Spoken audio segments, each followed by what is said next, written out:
ये वाला।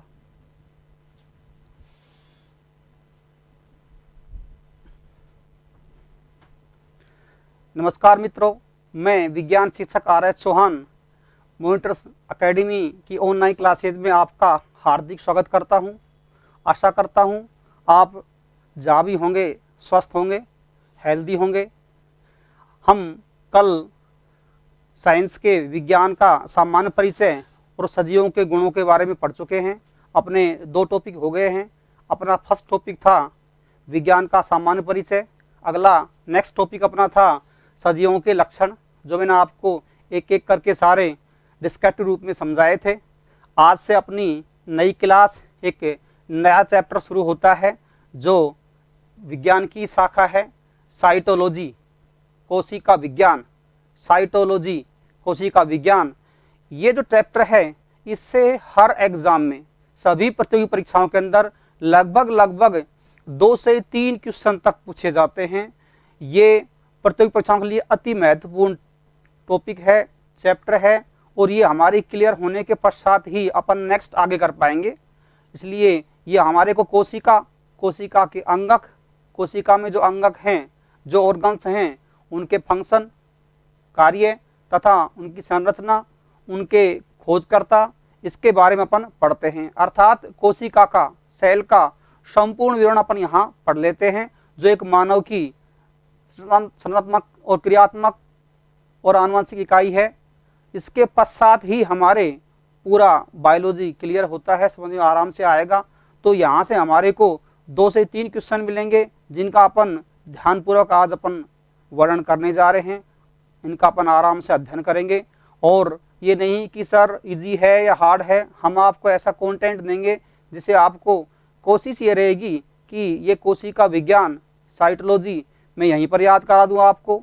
और यहाँ से ये मान के चलो, यदि अपने ये कोशिका विज्ञान याद होता है तो अपने 2 से 3 क्वेश्चन हर एग्जाम में, चाहे राजस्थान पुलिस का हो, चाहे दिल्ली पुलिस का हो, चाहे एसएससी का हो, चाहे रेलवे का हो, चाहे सीडीएस का हो, चाहे एनडीए का हो, चाहे रीट के अंदर भी ये टॉपिक डाल रखा है। ये टॉपिक ऐसा है जो सभी एग्जाम के व्यू से, एग्जाम व्यू से महत्वपूर्ण है। सभी एग्जाम में यहाँ से क्वेश्चन आते हैं। तो आज हम चलते हैं, हमारा नया टॉपिक कोशिका विज्ञान, साइटोलॉजी। कोशिका विज्ञान, साइटोलॉजी।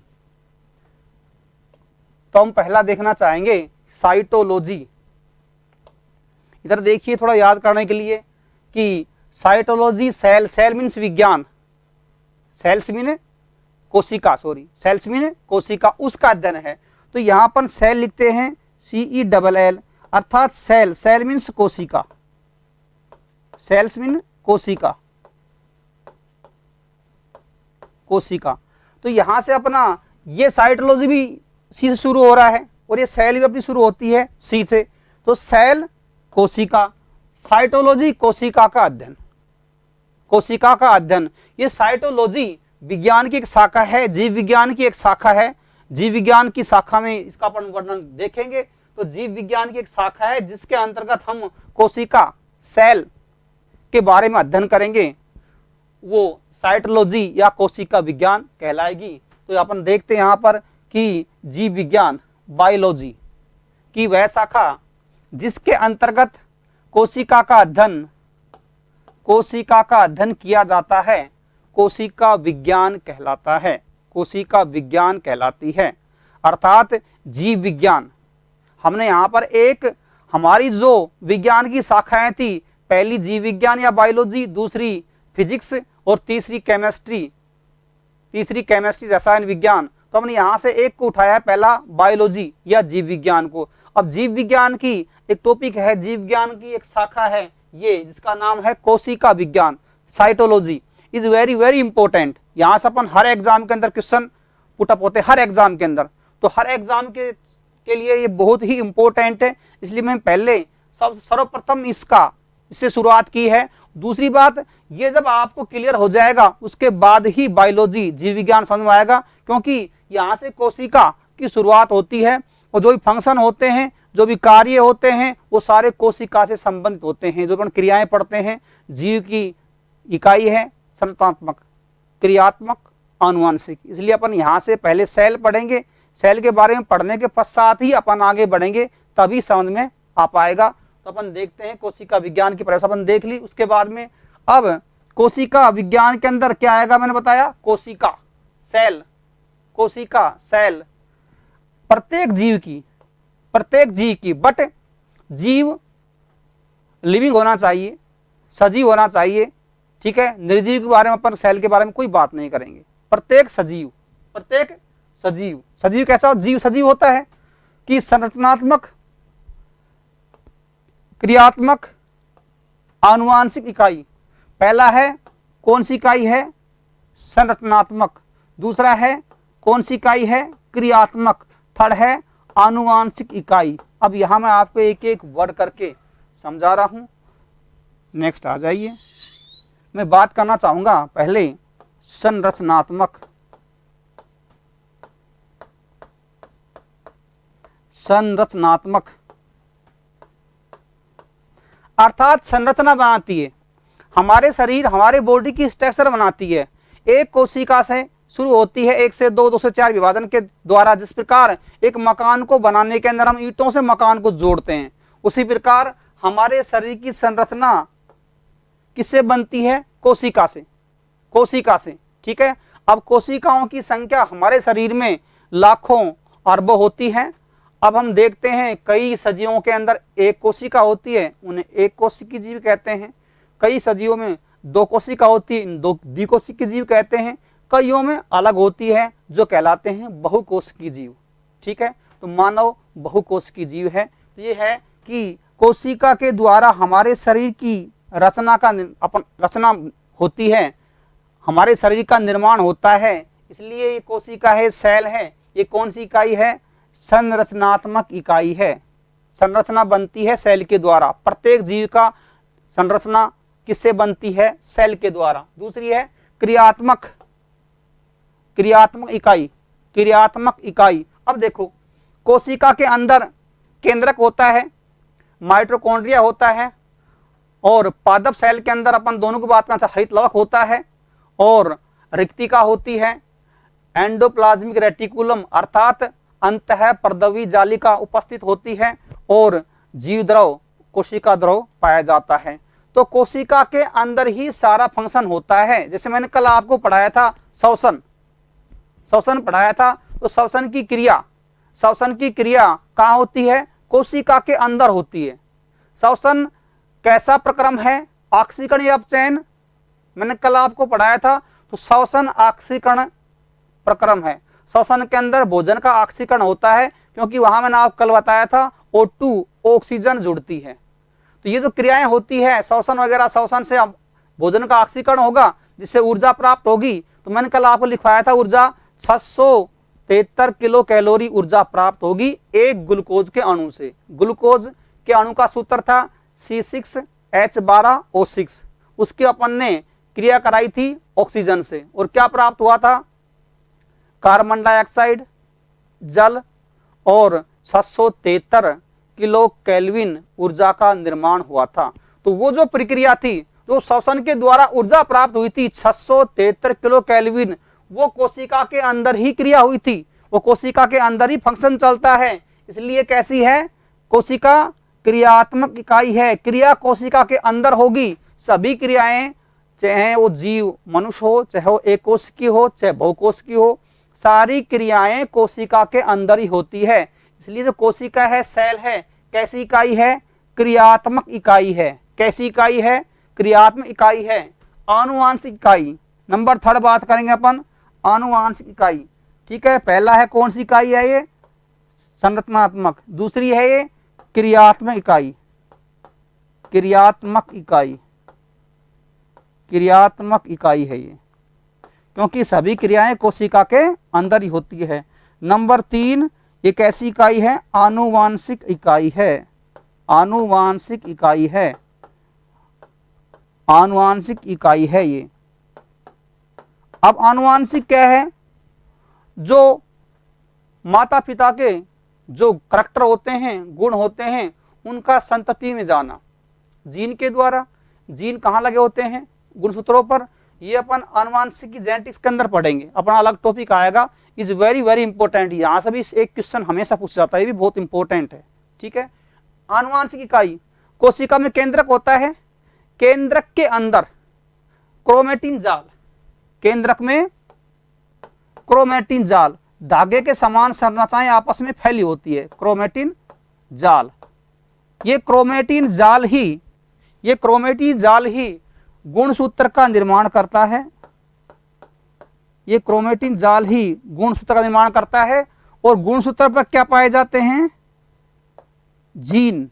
क्या पाए जाते हैं? जीन, जो आनुवांशिक गुणों के वाहक होते हैं, जो आनुवांशिक गुणों के वाहक होते हैं। सपोज करिए, मान लीजिए क्वेश्चन ये आ गया कि आनुवांशिक गुणों के वाहक होते हैं, ए ऑप्शन में, मान लीजिए जीन ऑप्शन में नहीं हुआ और गुणसूत्र हुआ, तो आपको गुणसूत्र करना है, और यदि जीन ऑप्शन में हुआ तो जीन करना है। ये क्वेश्चन कई बार आ चुका है और बच्चे कई बार पूछते हैं कि सर ऐसा हो तो क्या होगा।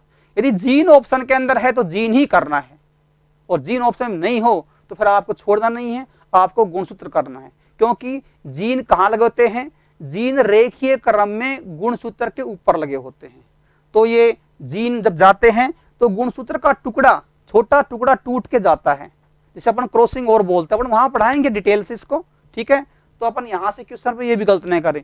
तो इसके अंदर केंद्रक के अंदर क्या होता है? क्रोमेटिन जाल होता है, बिखरा हुआ होता है, ठीक है। और उससे किसका निर्माण होता है? गुणसूत्र का, जिसपे जीन लगे होते हैं, ठीक है। इसलिए कैसी इकाई है ये?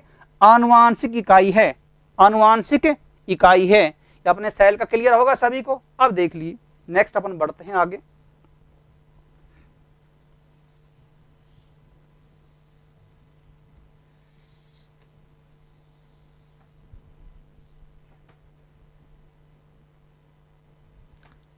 अपन नेक्स्ट बढ़ते हैं।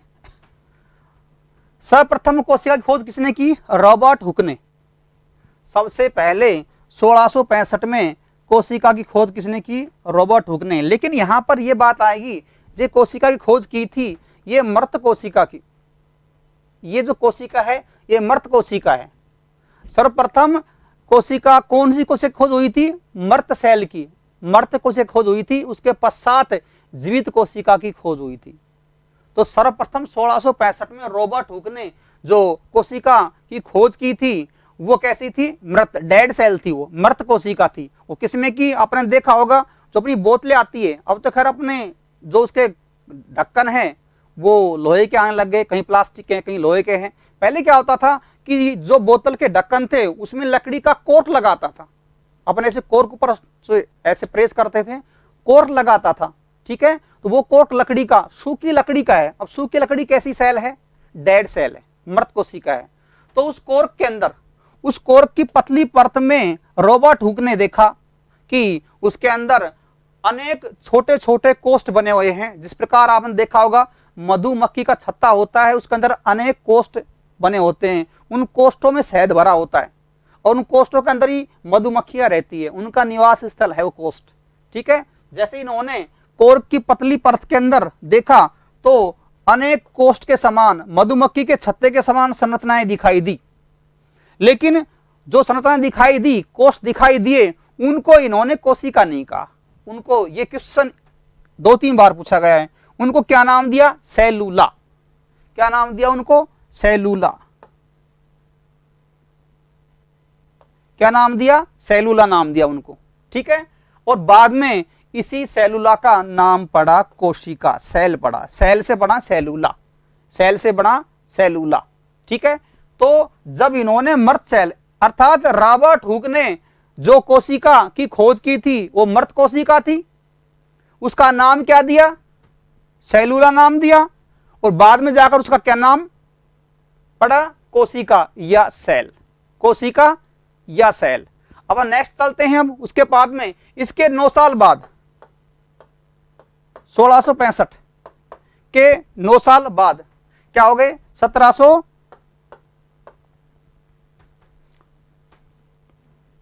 9 साल बाद 1674,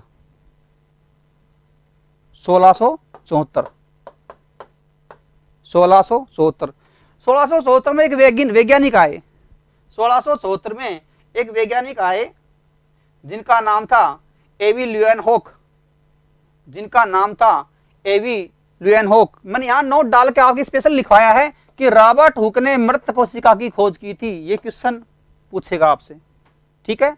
एवी ल्यूएनहोक 9 साल बाद, सॉरी भैया ये 1674 है भाई, ठीक है। ये थोड़ी मिस्टेक हुई है वहां प्रिंटिंग में, ठीक है, हम कर भी नहीं पाए। ये 1674 है। तो 1674 के अंदर एवी ल्यूएनहोक ने जीवित कोशिका की खोज की थी, जीवित कोशिका की खोज की थी। और कौन कौन थे? वो थे जीवाणु, बैक्टीरिया, आप जानते हो सभी। वो थे प्रोटोजोआ। प्रोटोजोआ अक्सर एक कोश की जीव होते हैं, प्रोटोजोआ अक्सर एक कोश की जीव होते हैं। मैंने आपको कल एक अमर प्राणी के बारे में गाथा बताई थी, उसका क्या नाम था? उसका नाम था अमीबा। क्या नाम था? अमीबा, ठीक है। ये एक कोश की जीव है, अमीबा एक कोशी की जीव है जिसे अपन प्रोटोजोआ कहते हैं। एक कोश की जीव है और यही प्रोटोजोआ है। और कैसे है ये? अमर प्राणी है। कैसा है ये? अमर प्राणी है, ठीक है भाई। जीवित है लेकिन अमर प्राणी है, ठीक है। तो रोटीफर आपने देखा होगा, अपन कई बार जब घर में चपातियां बच जाती है वो 2 से 3 दिन रखी रहती है, तो उसके ऊपर आपने व्हाइट कलर की कुछ बूफन के टाइप की छोटे छोटे फंगस से दिखाई देते हैं, वो रोटीफर है। वो क्या है? रोटीफर है। वो लिविंग पार्ट है, ठीक है, वो लिविंग है, ठीक है। तो इन्होंने एवी ल्यूएनहोक ने जीवित कोशिका की खोज जीवाणु में, प्रोटोजोआ में और रोटीफर में की। यहां से आपसे कोई सा भी ऑप्शन पूछ सकता है। कब की? 1674 में, 9 साल के पश्चात। कब की? और इन्होंने जब जीवित कोशिका की खोज की 9 साल पश्चात, तो इन्होंने क्या नाम दिया? एनिमलक्यूल। एनिमलक्यूल। लेकिन जब 1665 में रॉबर्ट हुक ने डेड सेल, मृत कोशिका की खोज की थी, जब क्या नाम दिया? सेलुला। ये क्वेश्चन बार बार पूछा जा रहा है, ये क्वेश्चन बार बार पूछ रहे हैं, इसको हमें ध्यान देना है। तो वहां तो उसने डेड सेल का तो क्या नाम दिया? सेलुला, ठीक है। जब एवी ल्यूएनहोक ने 9 साल के पश्चात 1674 में जीवित सेल की खोज करी, जीवित कोशिका खोज करी, तब इन्होंने क्या नाम दिया? एनिमलक्यूल। एनिमलक्यूल। एनिमल को मानो कि जीवित थे। आप एनिमल के नाम से देख लो, एनिमल कैसे होते हैं? एनिमलक्यूल। एनिमल कैसे होते हैं? जीवित। ये मान का चलो याद करने का तरीका। एनिमल कैसे होते हैं? एनिमल वही कहलाता है जो जीवित होता है, मरा हुआ डेड हो गया उसको ले जाकर डाल दो, ठीक है। एनिमल क्या है? जिंदा है। तो जीवित सेल की बात करेंगे अपन, ठीक है। किस किस्म की? जीवाणु के अंदर प्रोटोजोआ और रोटीफर, ठीक है। ये पूरे इनकी खोज बाद में, जीवाणु की अक्सर अपन खोज माने ना, क्वेश्चन कई बार पूछ ले आपसे कि जीवाणु खोज किसने करी, तो यही आएगा आपके सामने, ल्यूएनहोक। हाँ, इस पर प्रयोग किसी और ने किए होंगे बाद में, कोई टीका जीवाणु से जो संक्रमण के लिए दूर करने के लिए जो टीका बनाया वो किसी और ने बनाया होगा, लेकिन स्टार्टिंग बताई किसने? जीवाणु की, एवी ल्यूएनहोक ने, ठीक है भाई। तो अपन यहां पर प्रोटोजोआ और रोटीफर की देखकर चलते हैं। और क्या नाम दिया? एनिमलक्यूल। अर्थात मैं यहां पर यह कहना चाहूंगा कि 1674 के अंदर एवी ल्यूएनहोक ने जीवित कोशिका की खोज की थी। एवी ल्यूएनहोक ने जीवित कोशिका की खोज की थी और इसे क्या नाम दिया? एनिमलक्यूल। क्या नाम दिया? एनिमलक्यूल, ठीक है। और जब 1665 में रॉबर्ट हुक ने मृत कोशिका खोज की थी तो क्या नाम दिया? सेलुला। क्या नाम दिया? सेलुला। इन दोनों में अंतर करके यहां से क्वेश्चन पुटअप करता है, यहां से क्वेश्चन पूछता है कि क्या नाम दिया, ठीक है। तो यहां कंफ्यूज नहीं होना है। डेड सेल का नाम सेलुला और जो लिविंग सेल थी, जीवित कोशिका थी, उसका एनिमलक्यूल। एनिमली जिंदे होते हैं, ये आप याद करने का तरीका। एनिमली क्या होते हैं? जिंदे होते हैं, बाकी तो मरे हुए हैं अदर। उसके पश्चात में हम कुछ कंटेंट पढ़ते हैं, उन कंटेंट पर अपना देखते हैं। नेक्स्ट आ जाइए।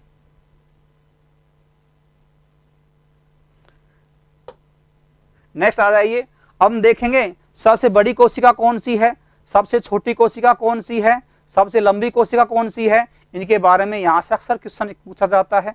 ये जो टॉपिक है मैंने आपको बताया था इज वेरी वेरी इंपॉर्टेंट, बहुत ही महत्वपूर्ण टॉपिक है प्रतियोगी परीक्षाओं के एग्जाम के हिसाब से, बहुत ही महत्वपूर्ण है। इसलिए अपन इसको आराम से, फिर भी आपको कोई समस्या आए तो कमेंट बॉक्स में आप लिखकर जो भी क्वेरी हो लिख देना है, और शायद अपन कोशिश करेंगे अपनी टेक्निकल प्रॉब्लम दूर हो जाए तो अपन लाइव क्लास की शुरुआत करेंगे, उसमें आपके कमेंट पढ़ लेंगे, क्योंकि ये टॉपिक बहुत ही इंपॉर्टेंट है। इसमें आपको अपने कंसेप्ट बिल्कुल क्लियर करने हैं। यहाँ से क्वेश्चन पढ़ते हैं हर एग्जाम के अंदर, ठीक है। जब अपन एग्जाम में बैठते हैं और अपना शुरू का या एक या दो क्वेश्चन सही हो जाते हैं तो अपना मनोबल काफ़ी बढ़ जाता है कि सर साइंस के मेरे 2 क्वेश्चन सही हो गए, फिर आपका जो थिंकिंग है वो पॉजिटिव हो जाती है। फिर आप उसमें कोशिश करते हो कि मैं पूरे पेपर को, आज मेरे साइंस के जो 3-4 क्वेश्चन सही हो गए, इसका मतलब मैं इसमें कुछ कर सकता हूँ, तो आपकी थिंकिंग बढ़ जाती है, पॉजिटिविटी बढ़ जाती है और पेपर को आप आराम से ढंगपूर्वक कर पाते हैं। तो इसलिए हमें यहाँ से क्वेश्चन पढ़ते हैं, ये यहाँ से क्वेश्चन अपना बाहर नहीं जाएगा। जैसे ही अपन ये टॉपिक खत्म करते हैं तो इस टॉपिक से संबंधित सभी एग्जाम में क्वेश्चन आए हुए हैं, आप चेक करना, मैं जो पढ़ाऊंगा उसमें से लगभग वो क्वेश्चन मिल जाएगा, ऐसी कोई बात नहीं। फिर भी आपको नहीं मिलता है तो कमेंट बॉक्स में आप लिखना, पढ़ाने के पश्चात जब इसको मैं पूरा कर देता हूँ, ठीक है भाई। अपन नेक्स्ट चलते हैं, पहला सबसे बड़ी कोशिका, सबसे बड़ी कोशिका, सबसे बड़ी कोशिका, लंबाई में नहीं पूर्ण आकार की बात करूंगा। यहां पर आपको जो कंफ्यूजन है ना उनको मैं दूर करते चलूंगा। लंबाई में नहीं, लंबाई में तो अलग आएगी आगे, ठीक है। लंबाई में तो जो नरोकोशिका है वो है, लेकिन यहां मैं बात करना चाहूंगा पूरे आकार की बात करूंगा। आकार में सबसे बड़ी कौन सी है? शुतुरमुर्ग का अंडा, शुतुरमुर्ग का अंडा, शुतुरमुर्ग का अंडा। इसका व्यास कितना है? 15 सेंटीमीटर। कितना व्यास है? 15 सेंटीमीटर। और इसका जो अंडे का बाहरी कवच होता है वो कैल्शियम कार्बोनेट का बना होता है, कैल्शियम कार्बोनेट का बना होता है। और जो कैल्शियम कार्बोनेट है ये कठोर पदार्थ है। कैसा पदार्थ है? कठोर पदार्थ है। कैल्शियम कार्बोनेट कैसा पदार्थ है? ये कठोर पदार्थ है। तो क्या करते हैं आदिवासी लोग, जहां पर शुतुरमुर्ग पाए जाते हैं, वहां जब शुतुरमुर्ग का अंडा वहां से जब शिशु बाहर आ जाता है तो उसका खोल बचता है, उस खोल का उपयोग आदिवासी लोग पानी भरने में करते हैं। जैसे अपन यहाँ पर घरों में देखा होगा आपने, मग का उपयोग करते हैं, ऐसे ही वहाँ आदिवासी लोग उसका उपयोग करते हैं, क्योंकि उसके बाहर किसका खोल होता है? कैल्शियम कार्बोनेट का खोल होता है जो कि कठोर होता है। इसलिए वो लोग इसका उपयोग किस में करते हैं? पानी भरने के पात्र के रूप में उपयोग करते हैं। तो सबसे बड़ी कोशिका है, आकार में होल आकार के अंदर सबसे बड़ी कोशिका कौन सी है? शुतुरमुर्ग का अंडा। अब ध्यान दीजिए, बात यहां पर आएगी अंडा, बात यहां पर आएगी अंडा। ये कई बार क्वेश्चन पूछा है। अंडा, अंडा सदैव एक कोशिका होता है, अंडा सदैव एक कोशिका होता है, ठीक है भाई। कैसा होता है? एक कोशिका, यूनिसेलुलर। अंडा क्या है? एक कोशिका है, यूनिसेलुलर। और आगे अपन आएंगे भी, जब भी पढ़ाएंगे अपन यहां से भी कुछ देखते चलें, आगे पढ़ा चलेंगे। हाँ, हमारा मतलब टारगेट क्या है? आपको साइंस याद कराना, ठीक है। तो हम साइंस पूरी करा देते हैं, उसके बाद आप एग्जाम ईमानदारी से यदि आप तैयारी करते हो, ठीक है, पूरे लेक्चर पूरे वीडियो देखते हो, तो शायद आपको कोई समस्या नहीं आएगी और सभी एग्जाम में आपको थिंकिंग जो होगी पॉजिटिव रहेगी। बशर्ते कि आप अपने सारे वीडियो देखें, एक या दो बीच में कभी कभी वीडियो मिस न करें, जो अपने लाइव हैं या फिर अपने रिकॉर्डेड हैं। पीछे मान लीजिए कहीं कारणवश अपन नहीं देख पाए तो अपन बैक जाकर फिर भी देख सकते हैं, लेकिन देखें, पूरा सिलेबस देखें, उसके पश्चात अपन देखते हैं। साइंस में आपके लिए कुछ नहीं छोड़ूंगा, ठीक है भाई। नेक्स्ट आइए अपने, अंडा क्या है? एक कोशिका है। अंडा क्या है? एक कोशिका है। अब सबसे बड़ी कोशिका आ गई, अब आएगी सबसे छोटी कोशिका। सबसे छोटी कोशिका अक्सर छोटे एग्जाम है उसमें केवल यही पूछता है, यही लिखा आता है माइकोप्लाज्मा, बस छोटे एग्जाम में। लेकिन क्या मैंने बात बताया था कि 2015 के बाद में साइंस का स्टैंडर्ड बढ़ा दिया है, ठीक है। इसलिए हमने क्या किया? हमने बढ़ा दिया। आप चलो, हम भी चलेंगे, हम तो साथ साथ है ना, तो हमारे भी छात्र हैं, उनका हित हमारे प्रति है, ठीक है, हम ही उनका हित करेंगे। तो हमने भी इनका क्या कर दिया? स्तर बढ़ा दिया। अब इसकी ये दो लैडलेबाई और गैलीसेप्टिकम, ये माइकोप्लाज्मा की दो जातियां हैं, माइकोप्लाज्मा की दो जातियां हैं। क्वेश्चन आया था ये वाला, उसमें ये क्वेश्चन था कि सबसे छोटी जंतु कोशिका कौन सी है, सबसे छोटी जंतु कोशिका कौन सी है। तो ऑप्शन में माइकोप्लाज्मा ने देके दे रखा था, माइकोप्लाज्मा गैलीसेप्टिकम, माइकोप्लाज्मा गैलीसेप्टिकम इसके बारे में दे रखा था, तो मैंने दोनों लिख दिए। ठीक है, दोनों एक साथ ऑप्शन में आएंगे नहीं, माइकोप्लाज्मा लैंडलेवाई और माइकोप्लाज्मा गैलीसेप्टिकम दोनों एक साथ ऑप्शन में नहीं आएंगे। तो ये क्वेश्चन पूछा गया था, माइकोप्लाज्मा ने छोड़ के उसने क्या लिख दिया, माइकोप्लाज्मा गैलीसेप्टिकम। ये माइकोप्लाज्मा की ही प्रजाति है। लैंडलेवाई ये भी माइकोप्लाज्मा की ही प्रजाति है। दोनों में से कोई एक ऑप्शन आएगा, आप करते हुए उसको आगे बढ़ोगे। ये माइकोप्लाज्मा है, ठीक है, तब भी आपको करके चलना है। या फिर इसका एक और नाम है पीपीएलओ, पीपीएलओ इसकी फुल फॉर्म कई बार पूछता है, प्लूरोन्यूमोनिया लाइक ऑर्गेनिज्म, प्लूरोन्यूमोनिया लाइक ऑर्गेनिज्म इसकी फुल फॉर्म है। तो माइकोप्लाज्मा का ही नाम है पीपीएलओ, माइकोप्लाज्मा की नाम है पीपीएलओ। ठीक है, तो सबसे बड़ी जंतु कोशिका शुतुरमुर्ग का अंडा 15 सेंटीमीटर व्यास की बात करना चाहूंगा। ये अंडा है, ये इसका व्यास है, ये 15 सेंटीमीटर है। ठीक है, यानी ये सर ये 15 हो गया तो ये 15 हो गया तो पूरा 30 का बन जाएगा, नहीं 15 सेंटीमीटर व्यास का इतना बड़ा अंडा है। और अंडे के खोल आप जानते हो कैल्शियम कार्बोनेट के ही बने होते हैं, जो कि एक हार्ड है, जो कि एक हार्ड है। अपन नेक्स्ट चलते हैं आगे। अब देखिए, माइकोप्लाज्मा को पीपीएलओ, प्लूरोन्यूमोनिया लाइक ऑर्गेनिज्म भी कहते हैं। इसकी फुल फॉर्म पूछी गई 2 बार कि पीपीएलओ की फुल फॉर्म क्या है, पीपीएलओ की फुल फॉर्म क्या है। प्लूरोन्यूमोनिया, इसके अंदर पी हलंत है भाई, बाकी आप जानते ही हो इंग्लिश वाले। ठीक है, प्लूरोन्यूमोनिया लाइक ऑर्गेनिज्म किसकी फुल फॉर्म है, पीपीएलओ की फुल फॉर्म है। और पीपीएलओ क्या है, सबसे छोटी जंतु कोशिका, सबसे छोटी जंतु कोशिका। और कितना आकार है इसका, 0.1 माइक्रोमीटर, कहीं लिखा होगा, हाँ ये लिखा देखो, इसका आकार कितना है 0.1 माइक्रोमीटर, माइक्रोमीटर। ठीक है, इतना छोटा आकार है, सबसे छोटी कोशिका है पीपीएलओ या माइकोप्लाज्मा या माइकोप्लाज्मा लैंडलेवाई या माइकोप्लाज्मा गैलीसेप्टिकम या पीपीएलओ। ठीक है, ये सबसे छोटी। और सबसे बड़ी कौन सी, शुतुरमुर्ग का अंडा। नेक्स्ट चलते हैं अपन, नेक्स्ट चलते हैं। अब आएगी, जब बताना चाह रहा था कि सबसे लंबी जंतु कोशिका, सबसे लंबी जंतु कोशिका लंबाई में, वो ये आकार में थी और ये लंबाई में है, 90 सेंटीमीटर है। कौन सी कोशिका है, नर कोशिका, तंत्रिका कोशिका, तंत्रिका कोशिका। अपना नर्व सिस्टम है, तंत्रिका तंत्र है, जो ब्रेन से निकलती है नरो, ठीक है, नरोकोड के द्वारा ये पैर तक जाती है, यहां से निकल के पैर तक जाती है। ठीक है, और बीच के अंदर ये मुड़ती है। उनकी कितनी सेंटीमीटर लंबाई है, 90 सेंटीमीटर लंबाई है। सबसे बड़ी कोशिका है, सबसे बड़ी कोशिका है। और एक नर्व एक कोशिका, लंबाई 90 सेंटीमीटर, एक नर्व एक कोशिका, लंबाई कितनी है 90 सेंटीमीटर। ठीक है भाई, तो सबसे लंबी जंतु कोशिका तंत्रिका कोशिका, नर्व सेल, तंत्रिका कोशिका, नर्व सेल, तंत्रिका कोशिका। और सबसे बड़ी, अंतर देखो, सबसे बड़ी और सबसे लंबी। सबसे बड़ी तो शुतुरमुर्ग का अंडा, सबसे लंबी तंत्रिका कोशिका 90 सेंटीमीटर और वो 15 सेंटीमीटर व्यास का, 15 सेंटीमीटर व्यास का। ठीक है भाई, और यहाँ उसका आपसे क्षेत्रफल निकलना चाहे, मैं मैथ नहीं पढ़ा रहा हूँ, उसका आपको क्षेत्रफल निकलना चाहे कि उसका व्यास है, ठीक है, ये 15, ये तो 90 सेंटीमीटर आ ही गया, उसका कितना हो जाएगा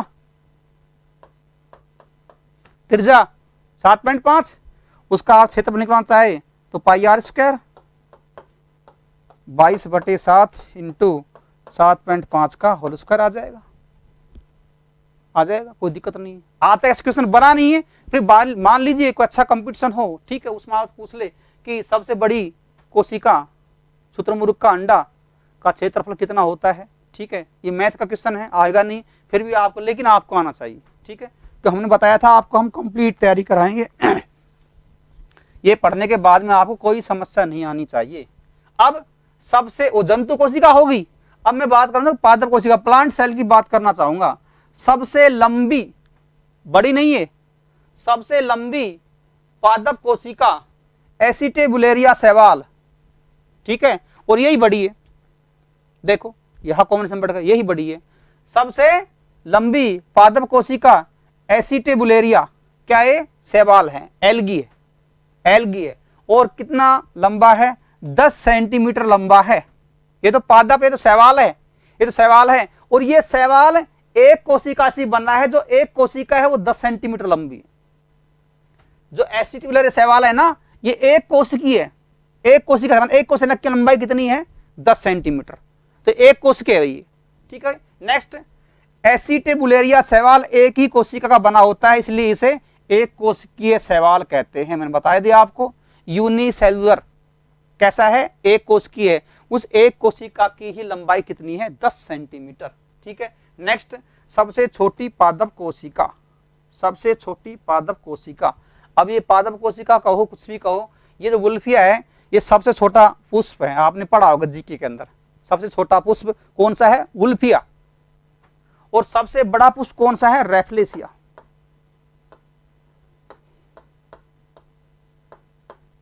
यहां दो बातें याद हो जाएगी आपके। सबसे छोटा पुष्प,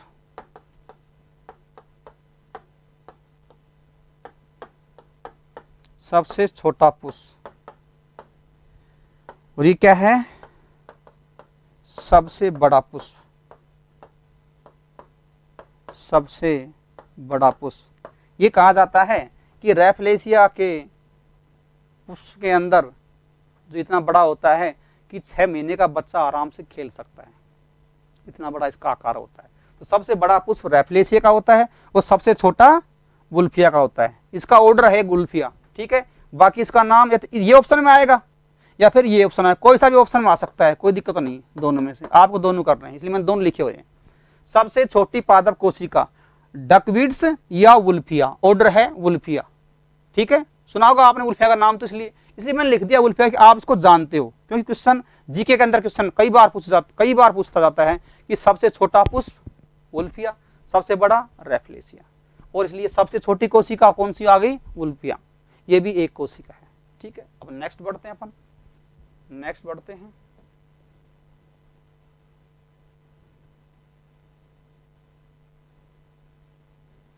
नेक्स्ट पढ़ते हैं कोशिका सिद्धांत। इज वेरी वेरी इंपॉर्टेंट, बहुत ही महत्वपूर्ण है कोशिका सिद्धांत। मैं बताया था कि ये टॉपिक है साइटोलॉजी, कोशिक विज्ञान, इसका हर टॉपिक महत्वपूर्ण है, ठीक है। और इसलिए मैंने कहा था कि यहाँ से 2 से 3 क्वेश्चन आते हैं, 2 से 3 क्वेश्चन। मैंने इसको कैसे डिटेल में लिखा है कि क्वेश्चन बाहर नहीं जाए, क्वेश्चन बाहर नहीं जाए, डिटेल में लिखा है कि बात को। नेक्स्ट देखिए अपना कोशिका सिद्धांत। कोशिका सिद्धांत क्वेश्चन कौन सा आया था? क्वेश्चन ये आया था कि जो कोशिका सिद्धांत दिया था वो स्लाइडेन व स्वान ने दिया था। हम इतना याद रखेंगे, इसी से अपना क्वेश्चन हो जाए। हमें क्वेश्चन चाहिए, हमें क्वेश्चन चाहिए, ठीक है। विद्वान नहीं बनना है, ठीक है। आप भूल जाते बीच के अंदर, जो क्वेश्चन मेन था अपना सही होने वाला था वही गलत हो गया, तो उसमें फायदा क्या रह गया, ठीक है। इसके अंदर नाम बड़े बड़े लिखे हैं, मैथियास स्लाइडेन और थियोडोर स्वान। आप ये यही याद कर लो ना, स्लाइडेन और स्वान, बस काम चलेगा, इसको चेंज नहीं कर सकते, ठीक है। स्लाइडेन और स्वान। क्वेश्चन क्या आया था? यहां से क्वेश्चन देख लीजिए, यहां से क्वेश्चन क्या आया था? यहां से आया था, निम्न में से जंतु वैज्ञानिक कौन है?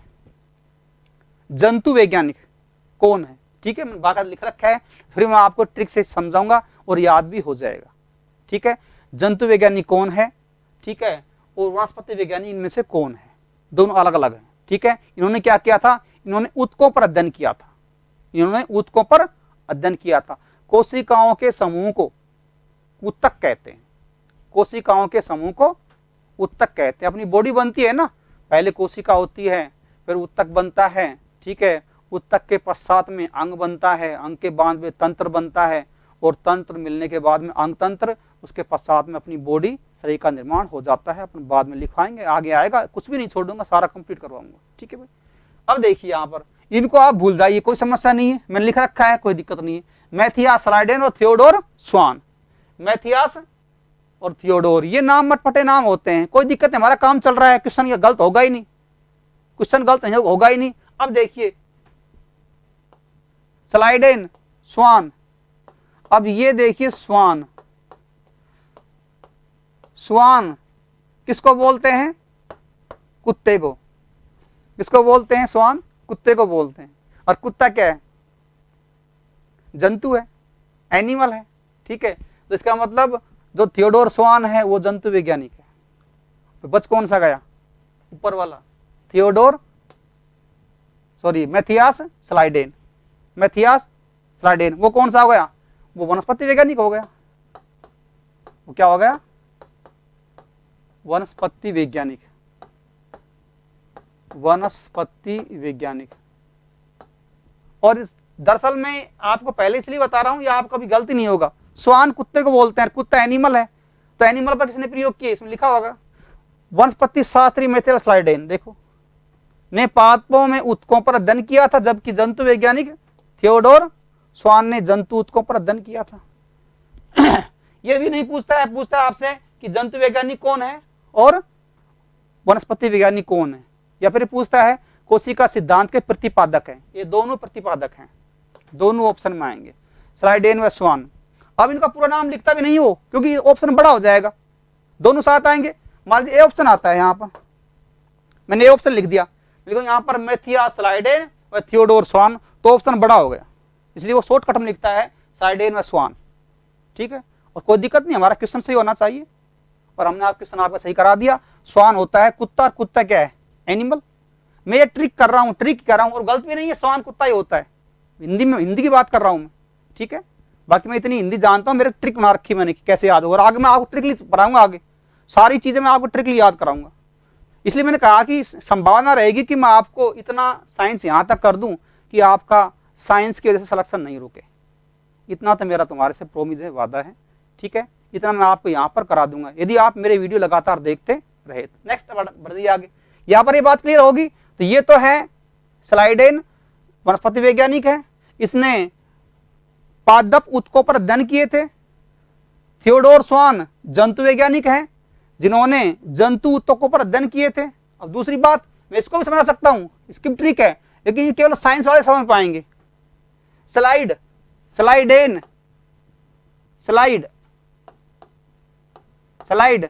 अपन काटते पौधे की, पौधे लेकर आते थे, ठीक है, और पौधे की स्लाइड काटी, उसको सूक्ष्मदर्शी में देखते थे, और उसके अंदर पादप सेल दिखती थी सूक्ष्मदर्शी के द्वारा। स्लाइड किसी काटते हैं? पौधे की पत्तियों की स्लाइड काटते हैं, टहनी की छोटी टहनियां उनकी काटते हैं, और उनसे स्लाइड बनाते हैं, ठीक है। बाकी आप तो एक को याद कर लो, स्वान कुत्ता होता है, इसमें आप जो कला वर्ग के छात्र हैं वो भी आराम से समझ पाएंगे, ठीक है, कोई दिक्कत नहीं है। आप यहाँ से निकलकर यहाँ से क्वेश्चन, आपका क्वेश्चन सोल्व हो जाएगा, कोई समस्या नहीं आएगी। अपन नेक्स्ट बढ़ेंगे आगे।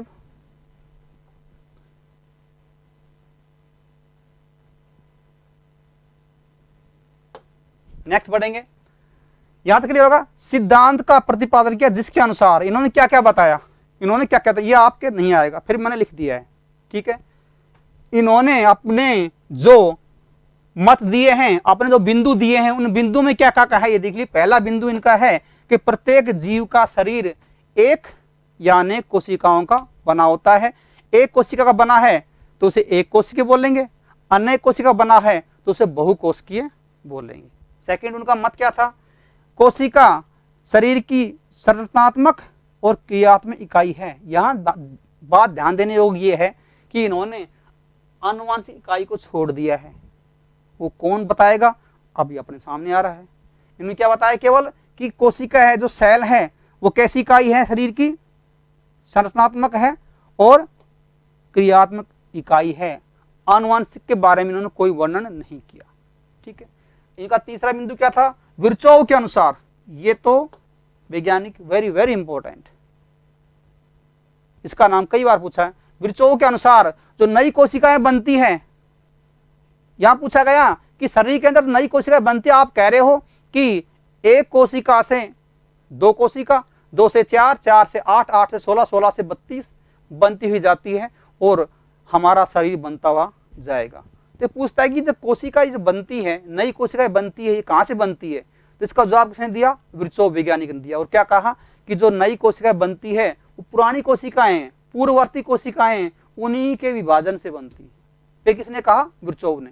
ये क्वेश्चन आया हुआ है, यहां से 2 क्वेश्चन आए हैं, यहां से क्वेश्चन 2 आए हुए हैं। एक क्वेश्चन ये आया है कि नई कोशिकाओं का निर्माण पूर्ववर्ती कोशिकाएं या पुरानी कोशिकाओं से होता है, किसने कहा? यहां आपको ऑप्शन देगा आपको कंफ्यूज करने के लिए, रेमार्क, पुरकिंजे, विर्चोव, नेजेनली, कोई से भी दे। आपको मैंने लिख रखा है, किसने कहा? विर्चोव ने। किसने कहा? विर्चोव ने। ये पहला क्वेश्चन तो ये बना, ये क्वेश्चन कई बार आया हुआ है, विर्चोव, विर्चोव। ठीक है भाई, क्या कहा कि नई कोशिकाएं बनती है पूर्व उपस्थित कोशिकाओं, अर्थात पुरानी कोशिकाओं से बनती है। जो पहले पुरानी कोशिका थी ना, उसी से नई कोशिका बन जाएगी। ये किसने कहा? विर्चोव ने। अब ये क्वेश्चन दूसरा, ये क्वेश्चन मैंने आपको नीचे ये वक्तव्य दिया है, ये पूछा था, ओमनिस सेलुला ई सेलुला, किसने कहा? विर्चोव ने। ओमनिस सेलुला ई सेलुला, किसने कहा? विर्चोव ने। तो इसको लिख कर देगा कि ओमनिस सेलुला ई सेलुला कथन है विर्चोव का, नेजेनली का, पुरकिंजे का, एक्सले का, जो भी आप ऑप्शन दें। आपने याद कर रखा है किसका है? ये विर्चोव का है। ठीक है, विर्चोव का है। यहां से इसी लाइन से तीसरे पॉइंट से दो क्वेश्चन बने थे। ठीक है, कोई डाउट? क्लियर है? यदि आपको समझ में आ रहा है और कोई दिक्कत नहीं है, ठीक है, तो हमारे चैनल को सब्सक्राइब कीजिए, लाइक एंड शेयर कीजिए, जिससे हमें मोटिवेशन मिले और आपको हम आगे नेक्स्ट तरीके से अच्छी वीडियो लेकर आएँ। ठीक है भाई, नेक्स्ट अपन चलते हैं।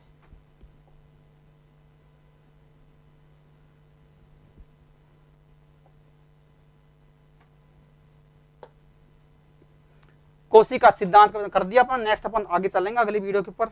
नेक्स्ट आइए,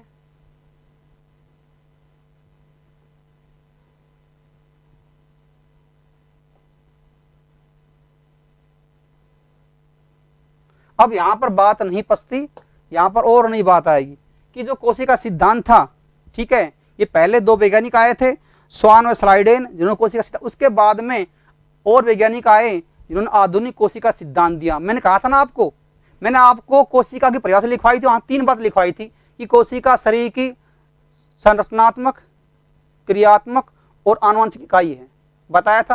लेकिन यहाँ तो पीछे सिद्धांत दिया है, उसमें केवल 2 ही बातें दी उसने, संरचनात्मक और क्रियात्मक, आनुवंशिक छोड़ दिया है। वो आनुवंशिक कहाँ आएगा? आधुनिक सिद्धांत में आएगा। ठीक है, इसलिए मैंने वहां छोड़ के पॉइंट यहाँ पर कहाँ आएगा? अभी आएगा तुम्हारे सामने। ये आधुनिक सिद्धांत के अंदर जोड़ा गया था। आधुनिक सिद्धांत देने वाले कौन कौन वैज्ञानिक हैं? अलग अलग देख लीजिए, विर्चोव, रेमार्क, पुरकिंजे, नेजेनली। विर्चोव, रेमार्क, पुरकिंजे, नेजेनली। ठीक है, वीर ही RP Rajasthan police, R remark, P Purkinje, वीर विर्चोव। वीर पुरुष ही आरपी राजस्थान पुलिस में, वीर पुरुष ही राजस्थान पुलिस में जाने के लिए मन और तन से मेहनत करते हैं। उनके सामने नहीं शब्द कभी नहीं होता, नहीं शब्द कभी नहीं होता कि हमारा के ये सिलेक्शन नहीं होगा, नहीं सिलेक्शन कब, नहीं शब्द उनके इतिहास में होता ही नहीं है, नहीं। नेजेनली, वीर पुरुष ही राजस्थान पुलिस आरपी में जाते हैं, उनके इतिहास में नहीं शब्द नहीं होता कि हमारा सिलेक्शन नहीं होगा। आपको मैं दे रहा हूं कि आपका जो थिंकिंग है पॉजिटिव होनी चाहिए।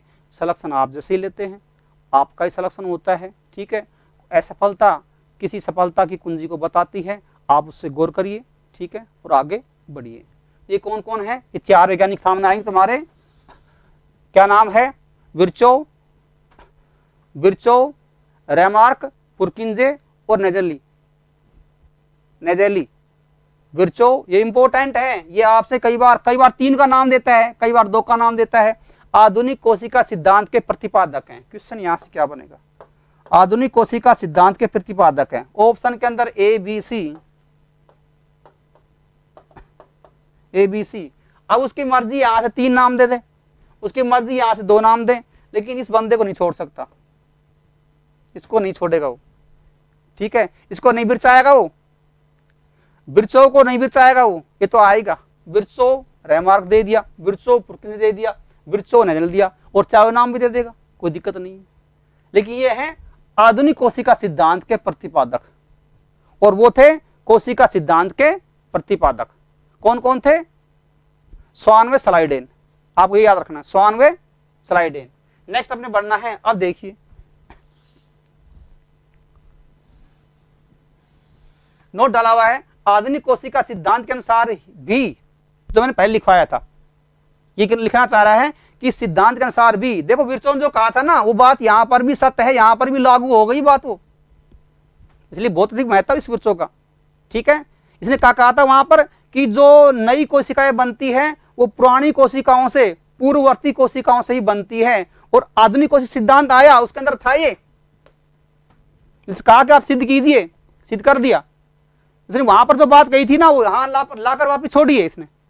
ठीक है, वही सेम बात लिखी हुई है, आधुनिक कोशिका सिद्धांत के अनुसार भी नई कोशिकाओं का उद्भव पूर्ववर्ती कोशिकाओं के द्वारा होता है। ये विरचो का वक्तव्य है, कथन है, वहां से यहां तक चलता आ रहा है, इसका मतलब इसका महत्व है।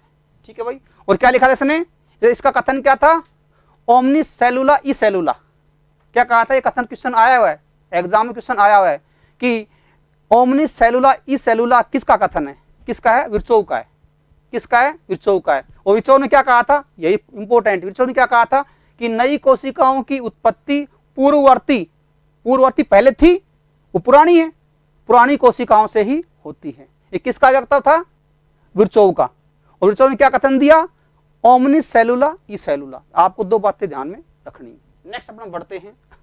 अब इस सिद्धांत के अपवाद पूछता है, अब तक क्वेश्चन केवल वायरस पे आया है, यही ऑप्शन देता है कि छोटे एग्जामों के अंदर राजस्थान पुलिस वगैरह में छोटे ही ऑप्शन देता है, क्योंकि मैंने आपको कई हद तक, आप कोई से भी एग्जाम की तैयारी कीजिए, चाहे एनडी हो चाहे सीडीएस हो, कहीं तक जाइए। ठीक है, तो हमारे सिलेबस में जो दे रखा है, जो कंटेंट बढ़ा रहे हैं उससे बाहर कुछ नहीं जाएगा। देख ली तुम्हारे सामने मैंने 5 एग्जाम्पल लिखे हैं, और आप किसी भी बुक में आप देखोगे मुश्किल से 1 या 2 एग्जाम्पल, एक तो वायरस लिखा आता है और एक माइकोप्लाज्मा, बस। और क्वेश्चन यहाँ से, इसने यहाँ से निकालना छोड़ दिया, नहीं पूछता, ही नहीं पूछता वायरस के बारे में। वायरस से 2 क्वेश्चन बनते हैं, 2 क्वेश्चन बनते हैं यहां से वायरस से। कौन कौन सा, सजीव व निर्जीव के बीच की कड़ी क्या है, वायरस। बहुत बार हर एग्जाम में क्वेश्चन आता था ये, पहले हर एग्जाम में क्वेश्चन पूछा, सजीव व निर्जीव के बीच की कड़ी कौन सी है, वायरस है। हर एग्जाम में सामने मिलेगा, बच्चे सारों सभी को याद हो गया। ठीक है, आना ही बंद हो गया। ठीक है, अब क्वेश्चन क्या बनेगा, अब जो आधुनिक जो पेपर आ रहे हैं उसमें क्या आ रहा है कि कोशिका सिद्धांत का अपवाद है वायरस, कोशिका सिद्धांत का अपवाद है, कौन है, वायरस। जो अपन ने पीछे लिखे थे, जो बिंदु लिखे थे कि प्रत्येक सजीव या जीव का शरीर एक या अनेक कोशिकाओं का बना होता है।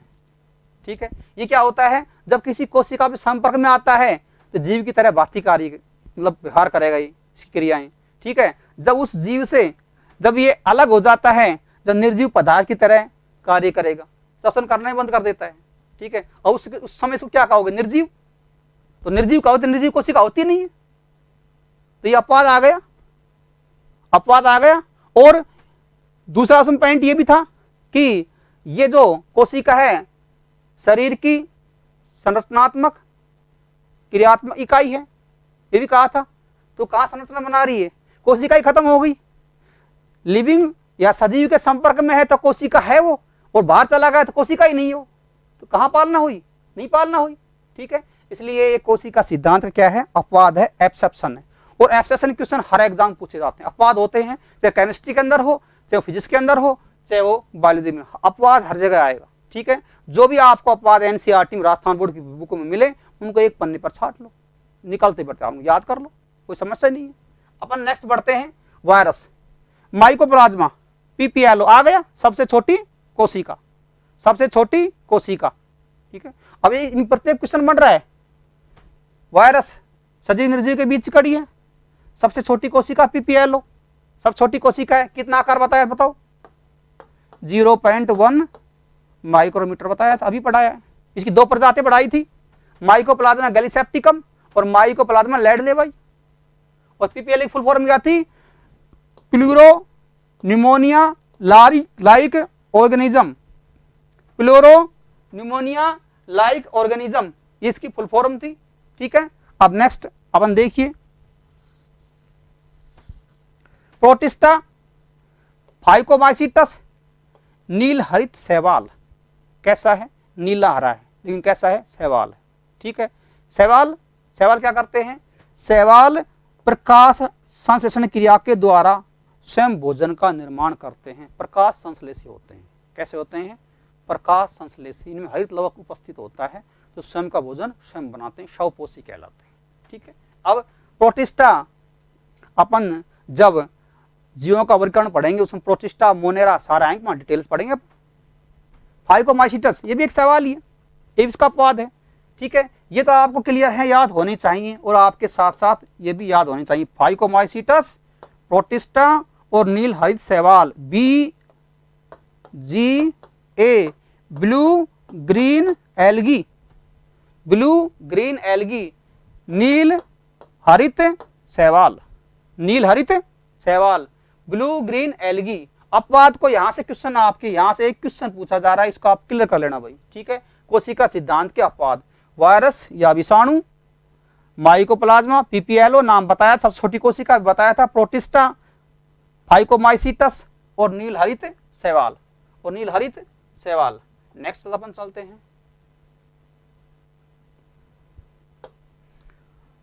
कोशिका संगठन के आधार पर कोशिका दो प्रकार की होती है। यहां से एक क्वेश्चन आ रहा है, मैं टॉपिक को देखती है, आप क्वेश्चन जो सारे के सारे उंगलियों पर बता दूंगा। यहां से कौन सा, यहां से क्वेश्चन ये पूछा गया है कि जो प्रोकैरियोटिक कोशिका है और यूकैरियोटिक कोशिका है, प्रोकैरियोटिक कोशिका है और यूकैरियोटिक कोशिका है। आपने देखा होगा जो प्रोकैरियोटिक कोशिका है वो कम विकसित है, कम विकसित है, और जो यूकैरियोटिक कोशिका है वो अधिक विकसित है, अधिक विकसित है। समाज के अंदर कोई व्यक्ति होता है, गरीब होता है, इसमें ये गरीब है, कम विकसित है, विकास नहीं हुआ, ये अधिक विकसित है। ठीक है, ये गरीब है।